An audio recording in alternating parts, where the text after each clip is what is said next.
Hi friends, welcome to Vishruta creatives. ಇವತ್ತಿನ ವಿಡಿಯೋದಲ್ಲಿ 4 ವರ್ಷದ ಮಗುವಿಗೆ ಲಂಗ ಬ್ಲೌಸನ್ನು ಕಟಿಂಗ್ ಮತ್ತು ಸ್ಟಿಚಿಂಗನ್ನು ಯಾವ ರೀತಿ ಮಾಡ್ಕೋಬೇಕು ಅಂತ ತೋರಿಸ್ತೀನಿ. ಅದಕ್ಕೂ ಮೊದಲು ಯಾರಾದರೂ ನಮ್ಮ ಚಾನಲ್ನ ಹೊಸದಾಗಿ ನೋಡ್ತಾ ಇದ್ದರೆ ಸಬ್ಸ್ಕ್ರೈಬ್ ಮಾಡ್ಕೊಂಡು ನೋಡಿ, ಹಾಗೂ ಪಕ್ಕದಲ್ಲಿರೋ ಬೆಲ್ ಐಕಾನನ್ನು ಕೂಡ ಕ್ಲಿಕ್ ಮಾಡಿ. ಹಾಗೆ ಮಾಡೋದ್ರಿಂದ ನನ್ನ ಎಲ್ಲ ವೀಡಿಯೋಸ್ ನಿಮ್ಮ ಮೊಬೈಲ್ಗೆ ನೋಟಿಫಿಕೇಷನ್ ಬರುತ್ತೆ. ಓಕೆ ಫ್ರೆಂಡ್ಸ್, ಹಾಗಾದರೆ ಈಗ ಇದನ್ನು ಯಾವ ರೀತಿ ಕಟಿಂಗ್ ಮತ್ತು ಸ್ಟಿಚಿಂಗನ್ನು ಮಾಡ್ಕೋಬೇಕು ಅಂತ ತೋರಿಸ್ತೀನಿ. ಮೊದಲಿಗೆ ನಾವು ಬ್ಲೌಸನ್ನು ಕಟಿಂಗ್ ಮಾಡ್ಕೊಳ್ಳೋಣ. ಬ್ಲೌಸ್ ಕಟಿಂಗ್ ಮಾಡ್ಕೊಳ್ಳೋದಕ್ಕೆ ಫಸ್ಟ್ ಲೈನಿಂಗನ್ನು ತಗೊಂಡು ಈ ರೀತಿ 4 ಫೋಲ್ಡಲ್ಲಿ ಫೋಲ್ಡನ್ನು ಹಾಕ್ಕೋಬೇಕು. ಈ ರೀತಿ ಫೋಲ್ಡ್ ಹಾಕ್ಕೊಂಡ್ಮೇಲೆ ಕೆಳಗಡೆ ನಾನು 1 ಇಂಚು ಸ್ಟಿಚಿಂಗ್ ಮಾರ್ಜಿನನ್ನು ಬಿಡ್ತಾ ಇದ್ದೀನಿ. ನಂತರ 11 ಇಂಚು ಲೆಂತನ್ನು ಇಡ್ತಾ ಇದ್ದೀನಿ. ಮೇಲೆ ಅರ್ಧ ಇಂಚು ಮಾರ್ಜಿನನ್ನು ಸ್ಟಿಚಿಂಗ್ ಮಾರ್ಜಿನ್ನು ಇಟ್ಕೊಳ್ಳಿ. 4.5 ಇಂಚು ಶೋಲ್ಡರ್, 4.5 ಇಂಚು ಹಾರ್ಮೋಲನ್ನು ಇಡ್ತಾ ಇದ್ದೀನಿ. ಮಾರ್ಕ್ ಮಾಡಿಕೊಂಡು ಈ ಮಾರ್ಕ್ಗಳನ್ನ ಸೇರಿಸ್ಕೊಂಡು ಲೈನನ್ನು ಹಾಕ್ಕೊಳ್ಳಿ.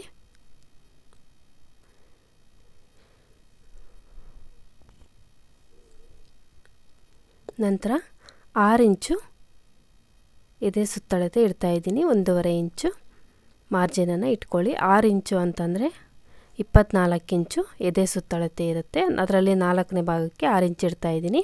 ಕೆಳಗಡೆ ಸೊಂಟದ ಸುತ್ತಳತೆ ಕೂಡ 6 ಇಂಚನ್ನೇ ಇಟ್ಕೋಬೇಕಾಗತ್ತೆ. ನಾವು ಟಕ್ಸನ್ನು ಇಟ್ಕೊಂಡಾಗ ಅದು ಸೆಟ್ ಆಗುತ್ತೆ. 1 ಇಂಚು ಈ ರೀತಿ ಹಾರ್ಮೋಲಲ್ಲಿ ಮಾರ್ಕ್ ಮಾಡಿಕೊಂಡು ಕ್ರಾಸಾಗಿ ಈ ರೀತಿ ಶೇಪನ್ನು ಡ್ರಾ ಮಾಡ್ಕೊಳ್ಳಿ.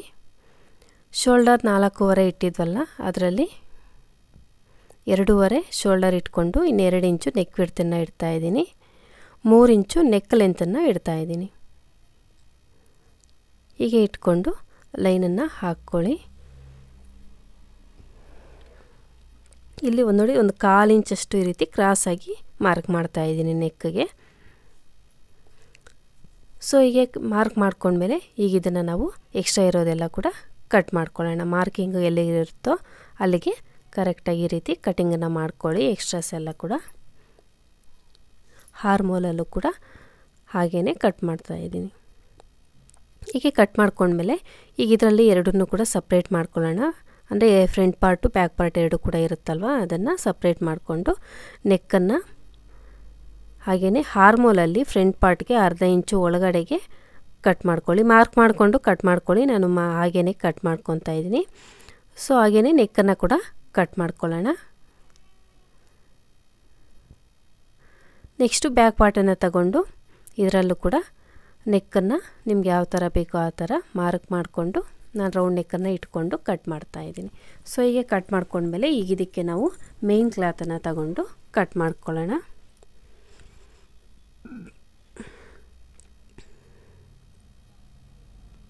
ಮೇನ್ ಕ್ಲಾತು ಕೂಡ 4 ಫೋಲ್ಡಲ್ಲಿ ಫೋಲ್ಡನ್ನು ಹಾಕ್ಕೊಂಡಿದ್ದೀನಿ. ಸ್ವಲ್ಪ ಎಕ್ಸ್ಟ್ರಾ ಕ್ಲಾತನ್ನೇ ಬಿಟ್ಟು ಕಟ್ ಮಾಡ್ಕೊಳ್ಳಿ. ಯಾವಾಗಲೂ ಕೂಡ ಮೇನ್ ಕ್ಲಾತನ್ನು ಸ್ವಲ್ಪ ಎಕ್ಸ್ಟ್ರಾ ಬಿಟ್ಟು ಕಟ್ ಮಾಡ್ಕೊಳ್ಳಿ. ಹೆಚ್ಚು ಕಡಿಮೆ ಬಂತು ಅಂದರೆ ನಂತರ ಸ್ಟಿಚ್ ಮಾಡಿದ್ಮೇಲೆ ವೇಸ್ಟ್ ಆಗುತ್ತೆ. ಸೊ ಹಾಗಾಗಿ ಎಕ್ಸ್ಟ್ರಾ ಬಿಟ್ಟು ಕಟ್ಟಿಂಗನ್ನು ಮಾಡ್ಕೊಳ್ಳಿ. ಹೀಗೆ ಕಟ್ ಮಾಡ್ಕೊಂಡ್ಮೇಲೆ ನೆಕ್ಸ್ಟ್ ನಾವು ಸ್ಲೀವ್ಸನ್ನು ಕಟ್ ಮಾಡ್ಕೋಬೇಕು. ಸ್ಲೀವ್ಸ್ ನಾನು ಪಫ್ ಸ್ಲೀವ್ಸನ್ನು ಇಡ್ತಾ ಇದ್ದೀನಿ. ಹಾರ್ಮೋಲಲ್ಲಿ ಈ ರೀತಿ ಲೆಂತ್ ಎಷ್ಟಿದೆ ಅಂತ ನೋಡ್ಕೊಳ್ಳಿ. ಈ ಕಡೆ 2 ಇಂಚು ನಾನು ಎಕ್ಸ್ಟ್ರಾ ಮಾರ್ಜಿನನ್ನು ಬಿಡ್ತಾ ಇದ್ದೀನಿ. ಸ್ಲೀವ್ಸ್ ಲೆಂತು 3 ಇಂಚ್ ಇಡ್ತಾ ಇದ್ದೀನಿ. ಅದನ್ನು ಕೂಡ ಈ ಕಡೆ ಮತ್ತೆ ನಾನು 1.5 ಇಂಚಷ್ಟು ಎಕ್ಸ್ಟ್ರಾ ಇಡ್ತಾ ಇದ್ದೀನಿ. ಪಫ್ ಸ್ಲೀವ್ಸ್ ಆಗಿರೋದ್ರಿಂದ ಈ ರೀತಿ ಎರಡೂ ಸೈಡು ಕೂಡ ನಾವು ಎಕ್ಸ್ಟ್ರಾ ಇಟ್ಕೋಬೇಕಾಗತ್ತೆ. ಮೇಲೆ 4 ಇಂಚು ಈ ರೀತಿ ಮಾರ್ಕ್ ಮಾಡ್ತಾ ಇದ್ದೀನಿ. ಇದು ಎಕ್ಸ್ಟ್ರಾ ನಾವು ಪಫ್ ಇಟ್ಕೊತೀವಲ್ಲ, ಪ್ಲೇಟ್ಸನ್ನು ಇಟ್ಕೊಳ್ಳೋದಕ್ಕೋಸ್ಕರ ಎಕ್ಸ್ಟ್ರಾ ಇಟ್ಕೊಂಡು ಡೌನಿಂಗು 2 ಇಂಚ್ ಇಡ್ತಾ ಇದ್ದೀನಿ. ಇಲ್ಲಿಂದ ನೋಡಿ ನಾವಾಗಲೇ ಕಟಿಂಗ್ ಮಾಡ್ಕೊಂಡಿದ್ವಲ್ಲ ಬ್ಲೌಸು, ಅದರಲ್ಲಿ ಹಾರ್ಮೋನ್ ಲೆಂತ್ ನೋಡ್ಕೊಂಡ್ವಲ್ಲ, ಅದನ್ನು ಇಲ್ಲಿ ಮಾರ್ಕ್ ಮಾಡಿಕೊಂಡು ಸ್ಲೀವ್ಸ್ ಲೂಸನ್ನು ಕೂಡ ಮಾರ್ಕ್ ಮಾಡ್ಕೊಂಡು ಅವ್ರನ್ನ ಎರಡನ್ನೂ ಸೇರಿಸ್ಕೊಂಡು ಈ ರೀತಿ ಶೇಪನ್ನು ಡ್ರಾ ಮಾಡ್ಕೊಳ್ಳಿ. ಈ ಕಡೆ ಎಕ್ಸ್ಟ್ರಾ ನಾವು 1.5 ಇಂಚ್ ಇಟ್ಟಿದ್ವಲ್ಲ, ಅದನ್ನು ಕೂಡ ಸೇರಿಸ್ಕೊಂಡು ಈ ರೀತಿ ಮಾರ್ಕ್ ಮಾಡ್ಕೋಬೇಕು. ಈ ಕಡೆಗೂ ಕೂಡ ಈ ರೀತಿ ಸೇರಿಸ್ಕೊಂಡು ಮಾರ್ಕನ್ನು ಮಾಡ್ಕೋಬೇಕು. ಈ ಎಕ್ಸ್ಟ್ರಾ ಇರೋವಂಥದ್ದು ಪಫ್ ಅನ್ನೋದು ನೀಟಾಗಿ ಕಾಣಿಸೋದಕ್ಕೆ ನಾವು ಎಕ್ಸ್ಟ್ರಾ ಇಟ್ಕೋಬೇಕಾಗತ್ತೆ. ಈ ಕಡೆ ಅರ್ಧ ಇಂಚು ಸ್ಟಿಚಿಂಗ್ ಮಾರ್ಜಿನನ್ನು ಈ ರೀತಿ ಸೇರಿಸ್ಕೊಳ್ಳಿ ಕೆಳಗಡೆ ಸೈಡು. ಈಗ ಇದನ್ನು ಕಟ್ ಮಾಡ್ಕೊಳ್ಳೋಣ. ಹೀಗೆ ಕಟ್ ಮಾಡಿಕೊಂಡ್ರೆ ಸ್ಲೀವ್ಸು ಕೂಡ ರೆಡಿ ಆಗುತ್ತೆ. ಬ್ಲೌಸ್ ಕಟ್ಟಿಂಗ್ ಅನ್ನೋದು ಈಗ ನಮಗೆ ಕಂಪ್ಲೀಟ್ ಆಗುತ್ತೆ ನೋಡಿ. ಇಲ್ಲಿ ಶೋಲ್ಡರ್ ಇಲ್ಲಿ ಸೆಂಟರಲ್ಲಿ ಕಟ್ಸನ್ನು ಹಾಕ್ಕೊಳ್ಳಿ ಸ್ಲೀವ್ಸ್ಗೆ. ಈ ಕಡೆ ಎಕ್ಸ್ಟ್ರಾ ಮಾರ್ಜಿನನ್ನು ಬಿಟ್ಟು ಸ್ವಲ್ಪ ಕಟ್ ಮಾಡ್ಕೊಳ್ಳಿ. ಈಗ ನೋಡಿ ಸ್ಲೀವ್ಸು ಕೂಡ ರೆಡಿ ಆಯಿತು. ನೆಕ್ಸ್ಟ್ ನಾವು ಕೆಳಗಡೆ ಲಂಗನ ಕಟ್ ಮಾಡ್ಕೊಳ್ಳೋಣ. ಲೈನಿಂಗ್ ಲೈನಿಂಗ್ ನಾನು 1 ಮೀಟರ್ ತಗೊಂಡಿದ್ದೀನಿ. ಲೆಂತು ನಮಗೆ ಕಡಿಮೆ ಬೇಕಿರೋದ್ರಿಂದ 2 ಪಾರ್ಟ್ಗೆ ಡಿವೈಡ್ ಮಾಡ್ತಾಯಿದ್ದೀನಿ. ಅಂದರೆ ಮಧ್ಯಕ್ಕೆ ಈ ರೀತಿ ಕಟಿಂಗ್ ಮಾಡ್ತಾಯಿದ್ದೀನಿ. ಡಬಲ್ ಫೋಲ್ಡಲ್ಲಿ ಇರುತ್ತಲ್ವ, ಈ ರೀತಿ ಸೆಂಟರ್ಗೆ ಕಟ್ ಮಾಡಿಕೊಂಡು 2 ಪೀಸನ್ನು ಮಾಡ್ಕೊತಾ ಇದ್ದೀನಿ. ಲೆಂತು ಇಷ್ಟು ನಮಗೆ ಸಾಕಾಗುತ್ತೆ. ಸೊ ಹಾಗಾಗಿ ನೋಡಿ ಲೆಂತ್ ಇದು ಸಾಕಾಗುತ್ತೆ ಇದರಲ್ಲಿರೋವಂಥದ್ದು. ನಂತರ ಲಂಗ ಕೂಡ ನಿಮಗೆ ಎಷ್ಟು ಲೆಂತ್ ಬೇಕೋ ಅಷ್ಟನ್ನು ನೋಡಿಕೊಂಡು ಕಟಿಂಗ್ ಮಾಡ್ಕೊಳ್ಳಿ. ಲಂಗಕ್ಕೆ ನಾನು 2 ಮೀಟರ್ ತಗೊಂಡಿದ್ದೀನಿ. ಲೈನಿಂಗ್ ಕೂಡ ನಾವು ಡಬಲ್ ಪೀಸಲ್ಲಿ ಕಟ್ ಮಾಡ್ಕೊಂಡಿರೋದ್ರಿಂದ ಅದು ಕೂಡ 2 ಮೀಟರ್ ಆಗುತ್ತೆ. ಈಗ ಬ್ಲೌಸನ್ನು ಸ್ಟಿಚ್ ಮಾಡ್ಕೊಳ್ಳೋಣ. ಫಸ್ಟು ಮೇನ್ ಕ್ಲಾತ್ ಮೇಲೆ ಲೈನಿಂಗನ್ನು ಜೋಡಿಸ್ಕೊಂಡು ನೆಕ್ಕನ್ನು ಫಸ್ಟು ಸ್ಟಿಚ್ ಮಾಡ್ಕೋಬೇಕು. ಅರ್ಧ ಇಂಚು ಸ್ಟಿಚಿಂಗ್ ಮಾರ್ಜಿನನ್ನು ಬಿಟ್ಟು ಈ ರೀತಿ ಸ್ಟಿಚ್ಚನ್ನು ಹಾಕ್ಕೊಳ್ಳಿ. ಮೇನ್ ಕ್ಲಾತ್ನ ರೈಟ್ ಸೈಡ್ಗೆ ನಾನು ಲೈನಿಂಗನ್ನು ಇಟ್ಕೊಂಡಿದ್ದೀನಿ. ಇಟ್ಕೊಂಡು ನೆಕ್ಕನ್ನು ಈ ರೀತಿ ಸ್ಟಿಚಿಂಗ್ ಮಾರ್ಜಿನ್ ಅರ್ಧ ಇಂಚು ಬಿಟ್ಬಿಟ್ಟು ಈ ರೀತಿ ಸ್ಟಿಚ್ಚನ್ನು ಹಾಕ್ಕೊಳ್ಳಿ. ಹಾಕ್ಕೊಂಡು ನೆಕ್ ಹತ್ರ ಇರೋವಂಥ ಎಕ್ಸ್ಟ್ರಾ ಕ್ಲಾತನ್ನು ಈ ರೀತಿ ಕಟ್ ಮಾಡಿಕೊಂಡು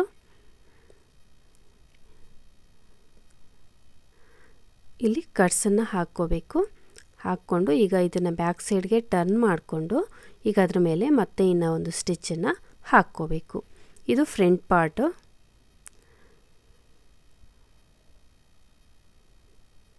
ಮತ್ತು ಇದ್ರ ಮೇಲೆ ನೋಡಿ ಈ ರೀತಿ ಒಂದು ಸ್ಟಿಚ್ಚನ್ನು ಹಾಕ್ಕೊಂಡು ಸುತ್ತಲೂ ಕೂಡ ಹಾಗೇ ಲೈನಿಂಗಿಗೂ ಮೇನ್ ಕ್ಲಾತ್ ಎರಡಕ್ಕೂ ಸೇರಿಸಿ ಒಂದು ಸ್ಟಿಚ್ಚನ್ನು ಹಾಕ್ಕೋಬೇಕಾಗತ್ತೆ. ಈ ರೀತಿ ಸುತ್ತಲೂ ಸ್ಟಿಚ್ ಹಾಕೋದ್ರಿಂದ ನಮಗೆ ಸ್ಟಿಚ್ ಮಾಡ್ಕೊಳ್ಳೋವಾಗ ನೆಕ್ಸ್ಟು ಈಸಿ ಆಗುತ್ತೆ. ಇಲ್ಲ ಅಂತಂದರೆ ಅವೆರಡು ಆ ಕಡೆ ಈ ಕಡೆ ಜಾರಿ ಹೋಗ್ದಿರ ನಾವು ಈ ರೀತಿ ಒಂದು ಸ್ಟಿಚ್ಚನ್ನು ಹಾಕ್ಕೋಬೇಕು. ಈಗ ಸುತ್ತಲೂ ಕೂಡ ಒಂದು ಸ್ಟಿಚ್ಚನ್ನು ಹಾಕ್ಕೊಂಡು ಎಕ್ಸ್ಟ್ರಾ ಕ್ಲಾತ್ ಏನಿದೆಯೋ ಮೇನ್ ಕ್ಲಾತು ಅದನ್ನು ಲೈನಿಂಗ್ ಇರೋವಂಥ ಸೈಜ್ಗೆ ಅದನ್ನು ಕೂಡ ನಾವು ಕಟ್ ಮಾಡ್ಕೋಬೇಕು.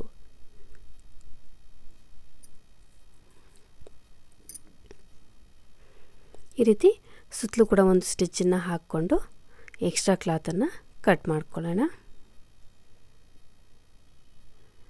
ಇದನ್ನು ಯಾವ ರೀತಿ ಸ್ಟಿಚ್ ಮಾಡಿದ್ವೋ ಸೇಮ್ ಮೆಥಡಲ್ಲಿ ನಾವು ನೆಕ್ಸ್ಟು ಬ್ಯಾಕ್ ಪಾರ್ಟನ್ನು ಕೂಡ ಸ್ಟಿಚ್ ಮಾಡ್ಕೋಬೇಕಾಗತ್ತೆ. ಈಗ ನೋಡಿ ಎಕ್ಸ್ಟ್ರಾ ಕ್ಲಾತನ್ನೆಲ್ಲ ಕೂಡ ಈ ರೀತಿ ಕಟ್ ಮಾಡ್ಕೊಂಡ್ಮೇಲೆ ಇದಕ್ಕೆ ಸಿಂಪಲ್ಲಾಗಿ ನಾನು ಡಿಸೈನ್ ಮಾಡ್ಕೊಳ್ಳೋದಕ್ಕೆ ಈ ರೀತಿ ಒಂದು ಬಾರ್ಡರ್ದು ಪೀಸನ್ನು ತಗೊಂಡಿದ್ದೀನಿ. ಇದು ಪೀಸು ತಗೊಂಡು ಸುತ್ತಲೂ ಕೂಡ ಅರ್ಧ ಇಂಚಷ್ಟು ಫೋಲ್ಡನ್ನು ಮಾಡಿಕೊಂಡು ಸ್ಟಿಚ್ಚನ್ನು ಹಾಕ್ಕೋಬೇಕು. 4 ಸೈಡು ಕೂಡ ಅರ್ಧ ಇಂಚಿಗೆ ಫೋಲ್ಡ್ ಮಾಡ್ಕೋಬೇಕು. ಮಾಡಿಕೊಂಡು ನೋಡಿ ಈ ರೀತಿ ಸೆಂಟರ್ಗೆ ಜೋಡಿಸ್ಕೊಳ್ಳಿ. ಒಂದು ಮಾರ್ಕನ್ನು ಹಾಕ್ಕೊಂಡು ಜೋಡಿಸ್ಕೊಂಡು ಈ ರೀತಿ ಅದನ್ನು ಅಟ್ಯಾಚ್ ಮಾಡಿಕೊಂಡು ಸ್ಟಿಚ್ ಮಾಡ್ಕೋಬೇಕು. ಸುತ್ತಲೂ ಕೂಡ ಸ್ಟಿಚ್ಚನ್ನು ಹಾಕ್ಕೊಳ್ತಾ ಬರ್ತಾವೆ. ಅಂದರೆ ಡೈಮಂಡ್ ಶೇಪಲ್ಲಿ ಕಾಣಿಸುತ್ತೆ ನಾವು ಈ ರೀತಿ ಜೋಡಿಸ್ಕೊಂಡಾಗ. ನಂತರ ಈ ರೀತಿ ಪೀಸನ್ನು ತಗೊಂಡು ನೋಡಿ ನಾನು ಈ ರೀತಿ ಫೋಲ್ಡ್ ಮಾಡ್ತಾ ಇದ್ದೀನಲ್ಲ, ಆ ರೀತಿ ಫೋಲ್ಡ್ ಮಾಡಿಕೊಂಡು ಅಂದರೆ 1.5 ಇಂಚಷ್ಟು ಪೀಸನ್ನು ಅಗಲ ತಗೊಂಡಿದ್ದೀನಿ. ಅದನ್ನು ಫೋಲ್ಡ್ ಮಾಡಿ ಒಳಗಡೆಗೆ ಮಾರ್ಜಿನ್ನೆಲ್ಲ ಒಳಗಡೆಗೆ ಹೋಗೋ ಥರ ಫೋಲ್ಡ್ ಮಾಡಿಕೊಂಡು ಸ್ಟಿಚ್ ಮಾಡಿಕೊಂಡು ನೆಕ್ ಹತ್ರ ಈ ರೀತಿ ಸ್ಟಿಚ್ ಮಾಡ್ಕೊತಾ ಇದ್ದೀನಿ. ನೀವು ಇದ್ರ ಪ್ಲೇಸಲ್ಲಿ ಬೇಕು ಅಂದರೆ ಲೇಸ್ ಯಾವುದಾದ್ರೂ ಕೂಡ ಹಾಕ್ಕೋಬೋದು. ನಾನು ಈ ರೀತಿ ಪೀಸನ್ನು ಸ್ಟಿಚ್ ಮಾಡ್ತಾಯಿದ್ದೀನಿ. ಫಸ್ಟು ನೋಡಿ ಈ ರೀತಿ ನಾವು ಡೈಮಂಡ್ ಸ್ಟಿಚ್ ಮಾಡ್ಕೊಂಡಿದ್ದೀವಲ್ಲ ಅದ್ರ ಮೇಲೆ ಸ್ಟಿಚ್ಚನ್ನು ಹಾಕ್ಕೊಳ್ಳಿ. ನಂತರ ನೆಕ್ ಹತ್ರ ಪೀಸನ್ನು ಸ್ಟಿಚ್ ಮಾಡ್ಕೊಳ್ಳಿ, ಆಗ ಪರ್ಫೆಕ್ಟಾಗಿ ಇರುತ್ತೆ. ನಾನು ಫಸ್ಟೇ ಇದನ್ನು ಸ್ಟಿಚ್ ಮಾಡಿಬಿಟ್ಟೆ. ಸೊ ನಂತರ ಅಲ್ಲಿಗೆ ಮಧ್ಯಕ್ಕೆ ನಿಲ್ಲಿಸ್ಬಿಟ್ಟಿದ್ದೀನಿ ನೋಡಿ, ನೆಕ್ ಹತ್ರದು ನಿಲ್ಲಿಸಿ ಅದನ್ನು ಫಸ್ಟು ಈ ಡೈಮಂಡ್ ಶೇಪಲ್ಲಿ ನಾವು ಸ್ಟಿಚ್ ಮಾಡ್ಕೊಂಡ್ವಲ್ಲ ಆಗಲೇ ಅದಕ್ಕೆ ಫಸ್ಟು ಈ ರೀತಿ ಸ್ಟಿಚ್ ಮಾಡ್ಕೊಬಿಡೋಣ. ಸುತ್ತಲೂ ಕೂಡ ಕಾರ್ನರ್ಸಲ್ಲಿ ನೀಟಾಗಿ ಫೋಲ್ಡ್ ಮಾಡ್ಕೊಳ್ತಾ ಸ್ಟಿಚ್ಚನ್ನು ಮಾಡ್ಕೊಳ್ಳಿ, ಪರ್ಫೆಕ್ಟಾಗಿ ಬರುತ್ತೆ.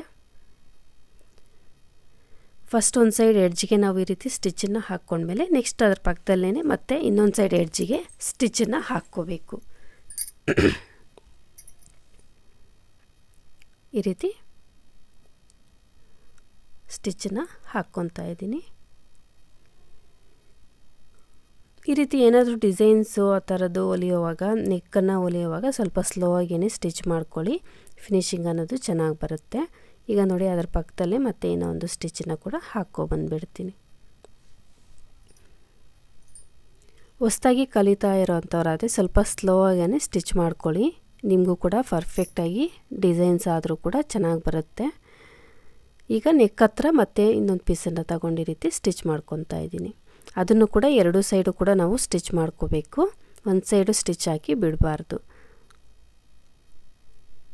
ಸೊ ನೆಕ್ಸ್ಟು ಬ್ಯಾಕ್ ಪಾರ್ಟನ್ನು ಕೂಡ ನಾವಾಗಲೇ ಯಾವ ರೀತಿ ಫ್ರಂಟ್ ಪಾರ್ಟನ್ನು ಸ್ಟಿಚ್ ಮಾಡಿದ್ವೋ ಸೇಮ್ ಅದೇ ರೀತಿ ನೆಕ್ಕನ್ನು ಸ್ಟಿಚ್ ಮಾಡಿಕೊಂಡು ಬ್ಯಾಕ್ ಸೈಡ್ಗೆ ಟರ್ನ್ ಮಾಡಿ ಸ್ಟಿಚ್ ಮಾಡ್ಕೋಬೇಕು. ನೆಕ್ ಹತ್ರ ಎಕ್ಸ್ಟ್ರಾ ಕ್ಲಾತನ್ನೆಲ್ಲ ಕೂಡ ಕಟ್ ಮಾಡ್ಕೊಂಡು ಬ್ಯಾಕ್ ಸೈಡ್ಗೆ ಟರ್ನ್ ಮಾಡ್ಕೊಂಡು ಸ್ಟಿಚ್ ಮಾಡಿಕೊಂಡ್ರೆ ರೆಡಿ ಆಗುತ್ತೆ. ಈಗ ಇದಕ್ಕೆ ನಾನು ಬ್ಯಾಕ್ ಸೈಡು ಹುಕ್ಸನ್ನ ಇಟ್ಕೊಳ್ಳೋದಕ್ಕೆ ಸೆಂಟರ್ಗೆ ನೋಡಿ ರೀತಿ ಜೋಡಿಸ್ಕೊಂಡು ಎರಡು ಪಾರ್ಟ್ಗೆ ಕಟ್ ಮಾಡ್ಕೊತಾ ಇದ್ದೀನಿ. ನಂತರ ಇದಕ್ಕೆ ನಾವು ಹುಕ್ಸ್ ಪಟ್ಟಿ ಮತ್ತು ಕಾಜಾ ಪಟ್ಟಿನ ಸ್ಟಿಚ್ ಮಾಡ್ಕೋಬೇಕು. ಕಾಜಾ ಪಟ್ಟಿಗೆ ನಾವು ರಾಂಗ್ ಸೈಡ್ಗೆ ಪೀಸನ್ನು ಜೋಡಿಸ್ಕೊಂಡು ಸ್ಟಿಚ್ ಮಾಡ್ಕೋಬೇಕಾಗತ್ತೆ. ಒಂದು 2 ಇಂಚ್ ಇರೋ ಥರ ಪೀಸನ್ನು ಕಟ್ ಮಾಡಿಕೊಂಡು ನೋಡಿ ರೀತಿ ಮೇಲೆ ಸೈಡು ನಾವು ಆಲ್ರೆಡಿ ನೆಕ್ಕನ್ನು ಫಿನಿಶ್ ಮಾಡಿರೋದ್ರಿಂದ ಅದನ್ನು ಫೋಲ್ಡ್ ಮಾಡಿ ಸ್ಟಿಚ್ ಮಾಡಿಕೊಂಡು ಈಗ ರೈಟ್ ಸೈಡ್ಗೆ ಅದನ್ನು ಟರ್ನ್ ಮಾಡಿಕೊಂಡು ನೋಡಿ ಈ ರೀತಿ ಸ್ಟಿಚ್ಚನ್ನು ಮಾಡ್ಕೋಬೇಕು. ಹೀಗೆ ಸ್ಟಿಚ್ ಮಾಡಿಕೊಂಡ್ರೆ ಇದು ಕಾಜಾ ಪಟ್ಟಿ ರೆಡಿ ಆಗುತ್ತೆ. ಕೆಳಗಡೆ ನಾವಿನ್ನೂ ಫಿನಿಶಿಂಗ್ ಮಾಡಿಲ್ಲ, ಅಲ್ಲೇನು ಫೋಲ್ಡ್ ಮಾಡ್ಕೊಳ್ಳೋ ಅವಶ್ಯಕತೆ ಇಲ್ಲ. ನೆಕ್ಸ್ಟು ಇನ್ನೊಂದು ಪಾರ್ಟ್ಗೆ ರೈಟ್ ಸೈಡ್ಗೆ ಪೀಸನ್ನು ಇಟ್ಕೊಂಡು ರಾಂಗ್ ಸೈಡ್ಗೆ ಟರ್ನ್ ಮಾಡಿಕೊಂಡು ಸ್ಟಿಚ್ ಮಾಡ್ಕೋಬೇಕು. ಅದು ಹುಕ್ಸ್ ಪಟ್ಟಿ. ಅರ್ಧ ಇಂಚು ಸ್ಟಿಚಿಂಗ್ ಮಾರ್ಜಿನನ್ನು ಬಿಟ್ಟು ನೀವು ಸ್ಟಿಚ್ ಮಾಡ್ಕೊಳ್ಳಿ ಇಲ್ಲೂ ಕೂಡ. ಈಗ ನೋಡಿ ರಾಂಗ್ ಸೈಡ್ಗೆ ಇದನ್ನು ಟರ್ನ್ ಮಾಡಿಕೊಂಡು ಲೈನಿಂಗ್ ಸೈಡ್ಗೆ ಮತ್ತೆ ಸ್ಟಿಚ್ ಮಾಡ್ತಾಯಿದ್ದೀನಿ. ಈ ರೀತಿ ಕಾಜಾ ಪಟ್ಟಿ ಮತ್ತು ಹುಕ್ಸ್ ಪಟ್ಟಿ ಎರಡನ್ನೂ ಕೂಡ ನಾವು ಸ್ಟಿಚ್ ಮಾಡ್ಕೋಬೇಕು. ಅದ್ರ ಪಕ್ಕದಲ್ಲಿ ನಾನು ಮತ್ತೆ ಇನ್ನೂ ಒಂದು ಸ್ಟಿಚ್ ಹಾಕ್ತಾಯಿದ್ದೀನಿ. ಡಬಲ್ ಸ್ಟಿಚ್ ಹಾಕೋದ್ರಿಂದ ನಾವು ಹುಕ್ಸನ್ನ ಹೊಲ್ಕೊಂಡಾಗ ಹುಕ್ಸು ಎಳಿದಿರ ಇರುತ್ತೆ.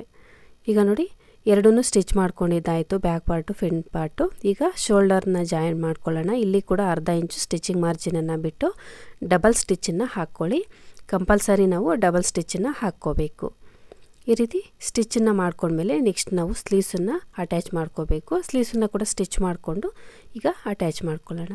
ಸ್ಲೀವ್ಸನ್ನು ಸ್ಟಿಚ್ ಮಾಡ್ಕೊಳ್ಳೋದಕ್ಕೆ ನಾವು ಆಲ್ರೆಡಿ ಕಟ್ ಮಾಡ್ಕೊಂಡಿದ್ವಲ್ಲ ಅದನ್ನು ತಗೊಂಡು ಫಸ್ಟಿಗೆ ನಾವು ಪ್ಲೇಟ್ಸನ್ನು ಇಟ್ಕೊಂಡು ಸ್ಟಿಚ್ ಮಾಡ್ಕೊಳ್ಳೋಣ. ಎಕ್ಸ್ಟ್ರಾ ನಾವು 4 ಇಂಚಸ್ ಬಿಟ್ಟಿದ್ವಲ್ಲ ಅದಕ್ಕಿಂತ ಒಂದು ಸ್ವಲ್ಪ ಮುಂದೆಯಿಂದನೇ ಪ್ಲೇಟ್ಸನ್ನು ಇಟ್ಕೊಳ್ತಾ ಈ ರೀತಿ ಸ್ಟಿಚ್ ಮಾಡ್ಕೊಳ್ಳಿ. ಎರಡೂ ಸೈಡು ಕೂಡ ನಾವು ಸ್ಟಿಚ್ ಮಾಡ್ಕೋಬೇಕಾಗುತ್ತೆ. ಪ್ಲೇಟ್ಸನ್ನು ಇಟ್ಕೊಂಡು ಚಿಕ್ಕ ಚಿಕ್ಕದಾಗಿ ಪ್ಲೇಟ್ಸನ್ನು ಇಟ್ಕೊಳ್ತಾ ಈ ರೀತಿ ಸ್ಟಿಚ್ಚನ್ನು ಮಾಡ್ಕೊಳ್ಳಿ.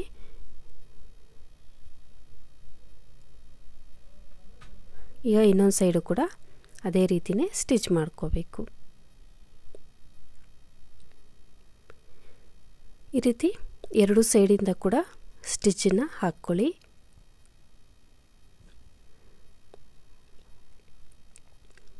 ಹೀಗೆ ಸ್ಟಿಚ್ ಮಾಡ್ಕೊಂಡ್ಮೇಲೆ ನೆಕ್ಸ್ಟ್ ನಾವು ಸ್ಲೀವ್ಸ್ ಲೂಸ್ ಕಡೆಗೆ ಪಟ್ಟಿನ ಕೊಟ್ಟು ಸ್ಟಿಚ್ ಮಾಡ್ಕೋಬೇಕಾಗತ್ತೆ. ಅದಕ್ಕೂ ಮೊದಲು ಒಂದು ಸಲ ನೀವು ಪರ್ಫೆಕ್ಟಾಗಿ ಅದು ಲೆಂತ್ ಇದೆಯಾ ಇಲ್ವಾ ಅಂತ ಒಂದು ಸಲ ಚೆಕ್ ಮಾಡ್ಕೊಳ್ಳಿ.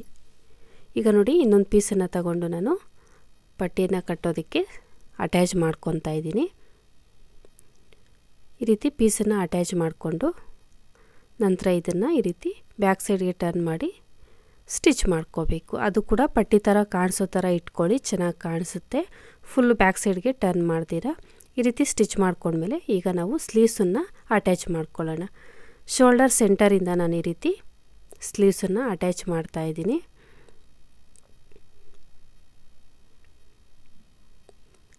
ಈ ರೀತಿ ಸೆಂಟರಿಂದ ಅಟ್ಯಾಚ್ ಮಾಡಿಕೊಂಡಾಗ ಸ್ಲೀವ್ಸ್ ಅನ್ನೋದು ಪರ್ಫೆಕ್ಟಾಗಿ ಬರುತ್ತೆ. ನಂತರ ಇನ್ನು ಅರ್ಧದಿಂದ ಮತ್ತೆ ಇನ್ನೊಂದು ಸೈಡ್ಗೂ ಕೂಡ ಅದೇ ರೀತಿ ಸ್ಟಿಚ್ ಮಾಡ್ಕೋಬೇಕು.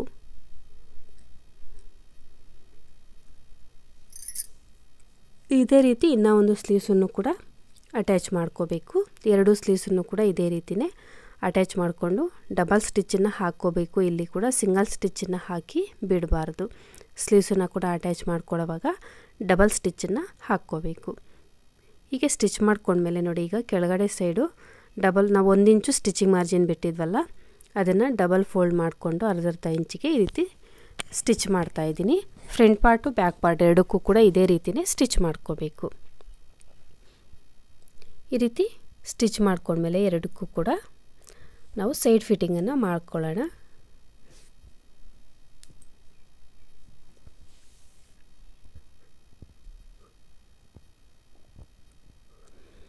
ಈಗ ಸ್ಲೀವ್ಸ್ ಕಡೆಯಿಂದ ಫಸ್ಟು ಎಡ್ಜ್ಗೆ ಒಂದು ಸ್ಟಿಚ್ಚನ್ನು ಹಾಕ್ಕೊಬಿಡ್ತೀನಿ ಫಿಟ್ಟಿಂಗ್ ಮಾಡ್ಕೊಳ್ಳೋದಕ್ಕೆ.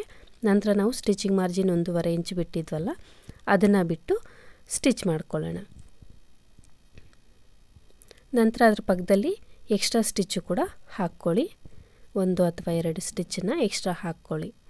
ಹೀಗೆ ಸ್ಟಿಚ್ ಮಾಡಿಕೊಂಡ್ರೆ ಈಗ ಬ್ಲೌಸು ಕೂಡ ರೆಡಿ ಆಗುತ್ತೆ. ಈಗ ಈ ರೀತಿ ಡಾಟ್ಸನ್ನು ನಾವು ಸ್ಟಿಚ್ ಮಾಡ್ಕೋಬೇಕು. ಫ್ರಂಟು ಬ್ಯಾಕು ಎರಡೂ ಸೈಡು ಕೂಡ ಈ ರೀತಿ ಒಂದು 1/4 ಇಂಚ್ ಫೋಲ್ಡ್ ಮಾಡಿಕೊಂಡು ಈ ರೀತಿ ಸ್ಟಿಚ್ಚನ್ನು ಮಾಡ್ಕೊಳ್ಳಿ. ಹೀಗೆ ಸ್ಟಿಚ್ ಮಾಡಿಕೊಂಡ್ರೆ ಬ್ಲೌಸ್ ರೆಡಿ ಆಗುತ್ತೆ. ನೆಕ್ಸ್ಟ್ ನಾವು ಲಂಗಾನ ಸ್ಟಿಚ್ ಮಾಡ್ಕೊಳ್ಳೋಣ. ಲಂಗಾನ ಸ್ಟಿಚ್ ಮಾಡ್ಕೊಳ್ಳೋದಕ್ಕೆ ನಾನು ಇದು ಪಟ್ಟಿಗೆ ಡಬಲ್ ಫೋಲ್ಡಲ್ಲಿ ಬರೋ ಥರ ನಾನು ಕ್ಲಾತು ಸ್ವಲ್ಪ ಸ್ಮೂತಾಗಿರೋದ್ರಿಂದ ನಾನು ನೋಡಿ ಈ ರೀತಿ ಡಬಲ್ ಫೋಲ್ಡ್ ಬರೋ ಥರ ತಗೊಂಡಿದ್ದೀನಿ. ಅದನ್ನು ಪಟ್ಟಿನ ಸೈಡ್ಗೆ ಇಟ್ಕೊಂಡು ಈಗ ಫಸ್ಟು ಲಂಗಕ್ಕೆ ಈ ರೀತಿ ಪ್ಲೇಟ್ಸನ್ನು ಇಟ್ಕೊಳ್ತಾ ಸ್ಟಿಚ್ ಮಾಡ್ಕೊಳ್ಳೋಣ.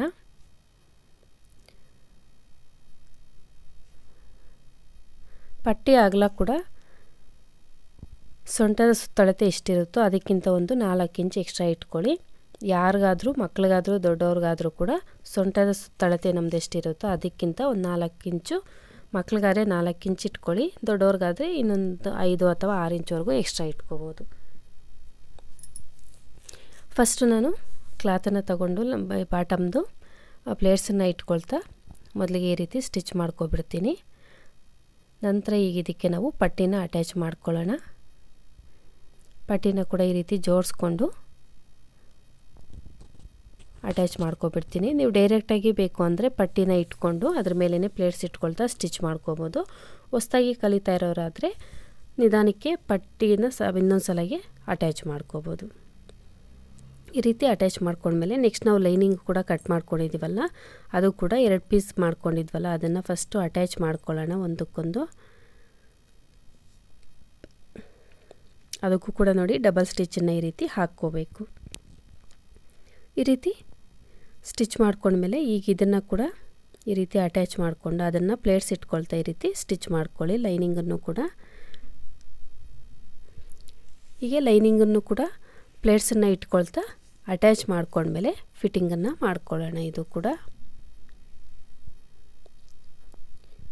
ಇಲ್ಲಿ ಸಿಂಗಲ್ ಸ್ಟಿಚ್ ಹಾಕಿದ್ರೆ ಸಾಕಾಗುತ್ತೆ, ಯಾಕಂದರೆ ನಾವು ಇನ್ನೂ ಪಟ್ಟಿನ ಫಿನಿಶ್ ಮಾಡಿಲ್ಲಲ್ಲ. ಪಟ್ಟಿನ ಫಿನಿಶ್ ಮಾಡ್ಕೊಳ್ಳೋಕ್ಕೂ ಮೊದಲು ನೋಡಿ ಈ ರೀತಿ ಸೈಡಲ್ಲಿ ಡಬಲ್ ಫೋಲ್ಡ್ ಮಾಡಿಕೊಂಡು ಎರಡೂ ಸೈಡು ಕೂಡ ಈ ರೀತಿ ಸ್ಟಿಚ್ ಮಾಡ್ಕೋಬೇಕು. ಬಾಟಮ್ದು ಕೂಡ ಒಂದು 4 ಇಂಚಷ್ಟು ಸೇರಿಸ್ಕೊಂಡು ಪಟ್ಟಿವರೆಗೂ ಕೂಡ ಈ ರೀತಿ ಸ್ಟಿಚ್ ಮಾಡ್ಕೊಂಡ್ಮೇಲೆ ಈಗ ಪಟ್ಟಿನ ಫೋಲ್ಡ್ ಮಾಡ್ಕೊಂಡು ಈ ರೀತಿ ಈ ಸ್ಟಿಚಿಂಗ್ ಮಾರ್ಜಿನ್ ಇರುತ್ತಲ್ವ ಅದನ್ನು ಪಟ್ಟಿ ಒಳಗಡೆಗೆ ಹೋಗೋ ಥರ ಜೋಡಿಸ್ಕೊಂಡು ಈ ರೀತಿ ಸ್ಟಿಚ್ಚನ್ನು ಹಾಕ್ಕೊಳ್ಳಿ.